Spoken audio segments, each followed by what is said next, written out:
So in this talk, I'll kind of continue what I talked about in my last one, where I talked about there's no automatic path. There's no outer path to salvation or higher states of consciousness or enlightenment. And this brings up an important shift, and it's actually one of the most important shifts at all on the spiritual path. It took me a number of years to reach that level. I've seen people who have been on the path for decades and they haven't fully grasped it. And it's the shift from the outer path to the inner path.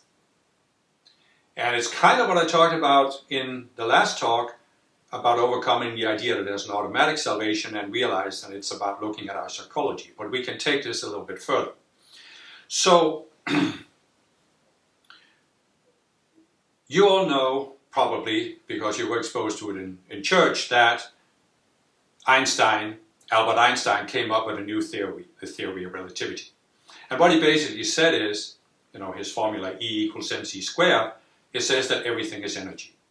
And most spiritual people are open to this. Many spiritual teachings talk about it, that everything is really energy, and energy is of course connected to consciousness.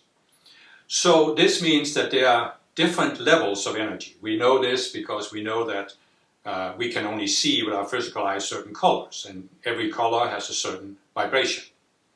But there's energy waves that we can't see. Ultraviolet vibrate at a faster rate, and infrared vibrate at a lower rate than what we can see. So we know that there is invisible energies. This is even what we learn in school.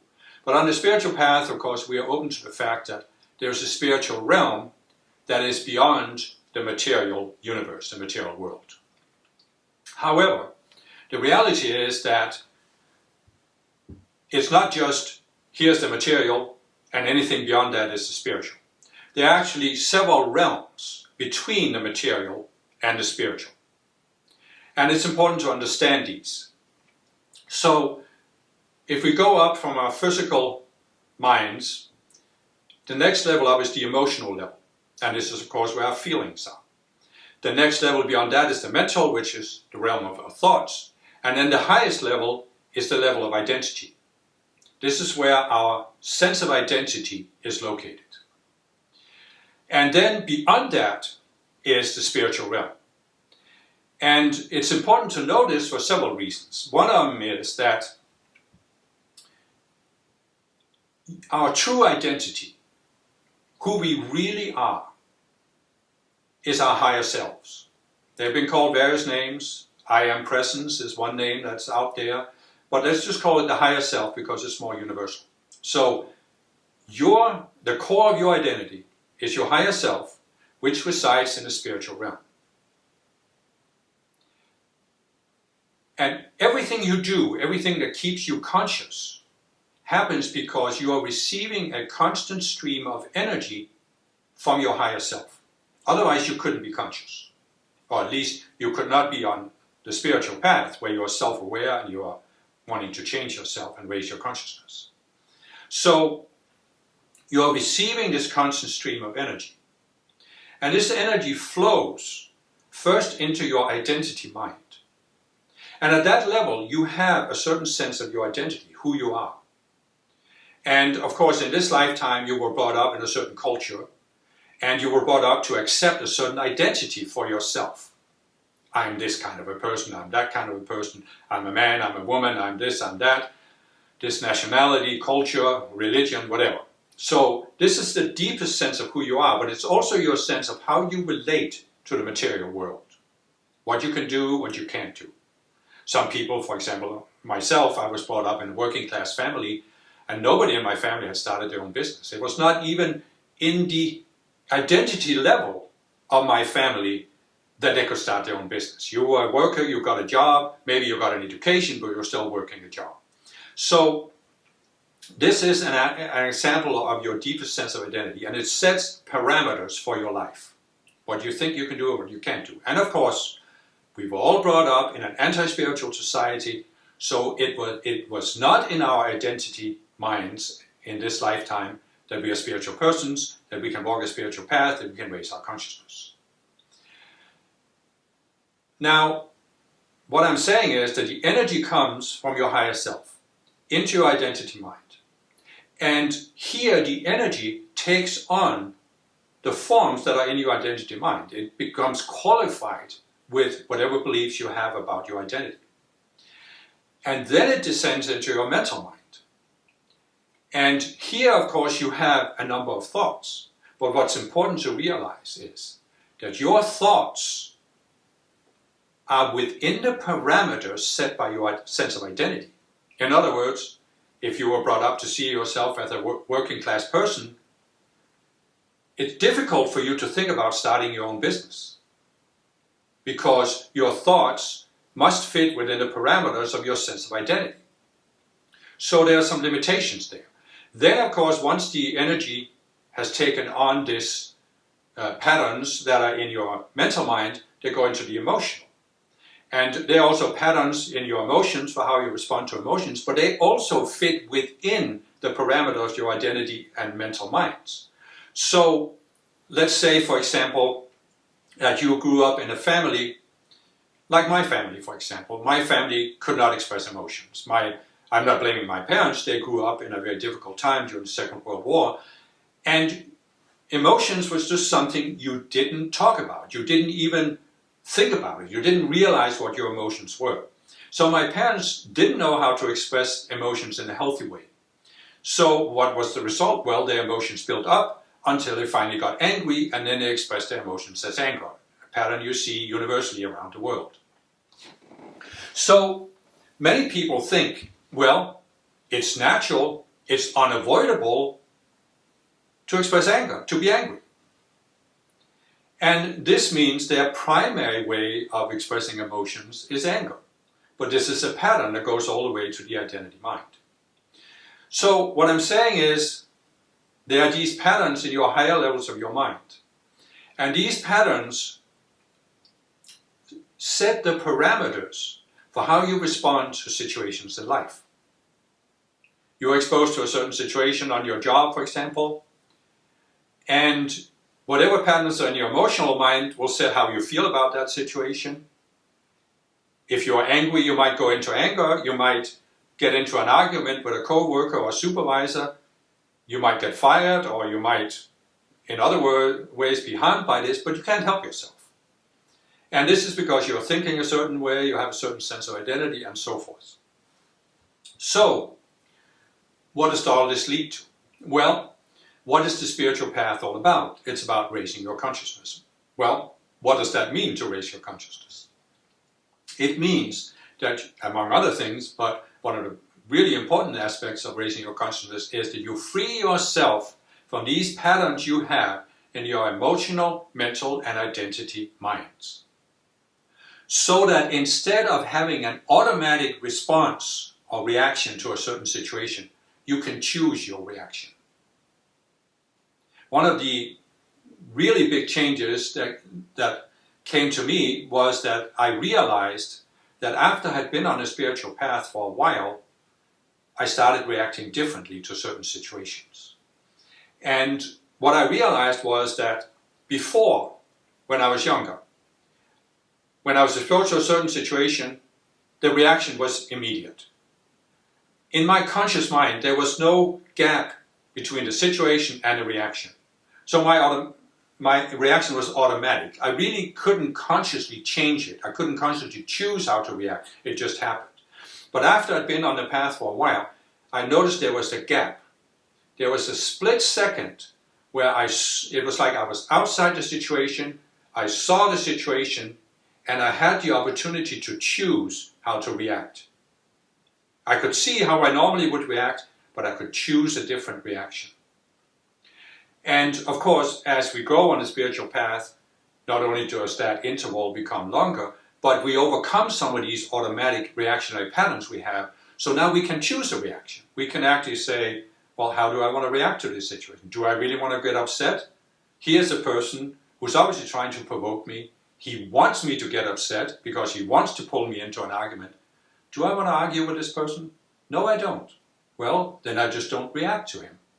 I just pretend like whatever he's saying is not important to me. Or rather, I actually come to a point where I see, well, it isn't important to me. Because whatever he's accusing me of, I know it's not true. I know it's just his psychology. Why do I need to react to this? So this is a path of self-mastery, because you're mastering your own reactions to the world and to other people. They can't push your buttons because you have systematically, one by one, removed the buttons. There's nothing to push. You're choosing how you want to react.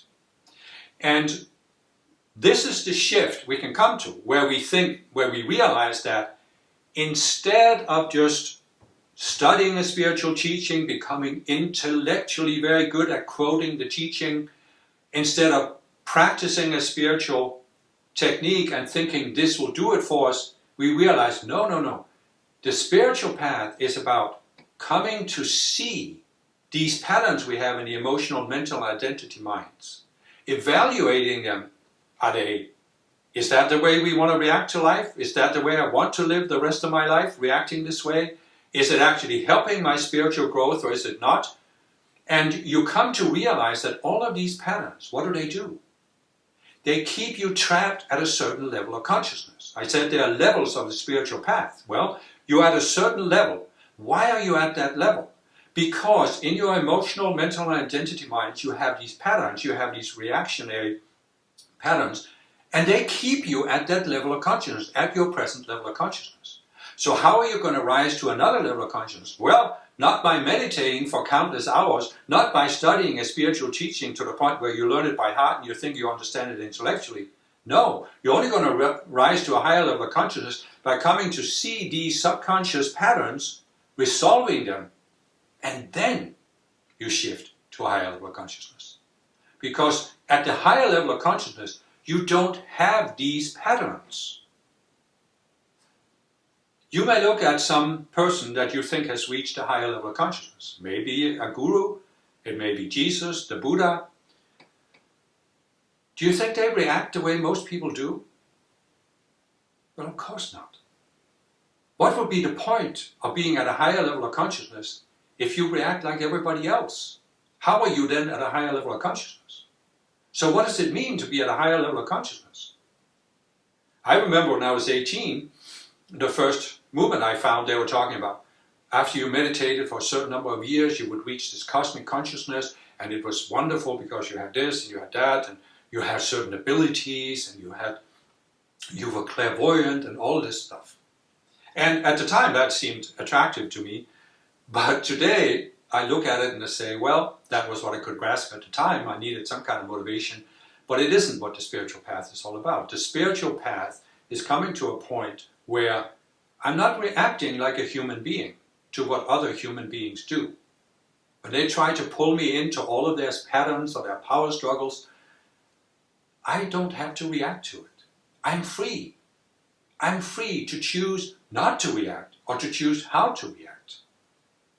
That's freedom. And that's the inner path. Because the path is not about reaching this far-flung state of consciousness or having these supernatural abilities. The path is about inner freedom.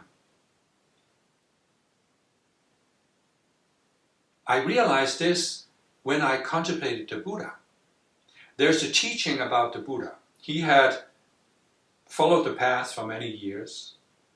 First he was an ascetic, and he was practicing this, starving his body almost to death and other extreme practices. Then he realized this was unbalanced, and then he discovered the middle way, as he called it, and he was practicing that. But there came a point where the Buddha was ready to enter nirvana, which in Buddhism is the same as the spiritual realm or ascending. But he had to face one final test. And it was that all the demons of Mara, the demons of this world, the forces of this world, what Jesus actually called the prince of this world, they paraded before him. And what I realized intuitively when I contemplated this was that what they were trying to do to the Buddha was to pull him into reacting to them. They wanted to get the Buddha to react to something in the material world. Something. And if he had had a reactionary pattern in his emotional, mental, and identity minds, he wouldn't have been ready to enter nirvana. Because what does it mean to enter nirvana? It means to leave the earth behind. Well, if there's anything on earth that makes you react How can you leave it behind? You have to go out again and try to do something, or change something, or experience something. There's something you want, there's something you haven't experienced, there's some problem you have to solve, there's some change you have to make.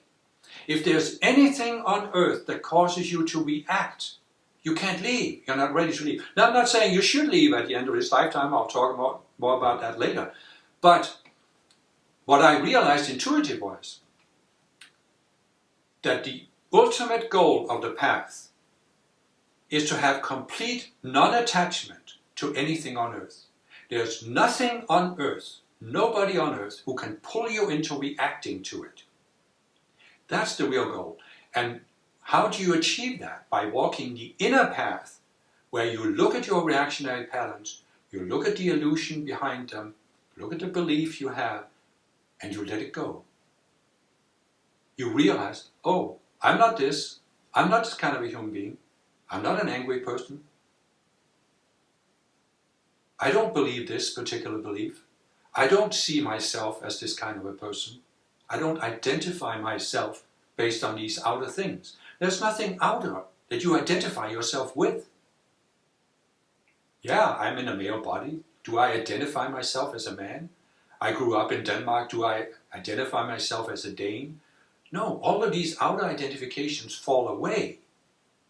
And that's what the spiritual path is all about. That's the end goal. And so I realized that the real goal of the inner path is to overcome all of these attachments, all of these reactionary patterns, until you can face the earth and whatever is on the earth, and you have no reaction in you. Like Jesus said it, the prince of this world comes and has nothing in you. That's the inner path.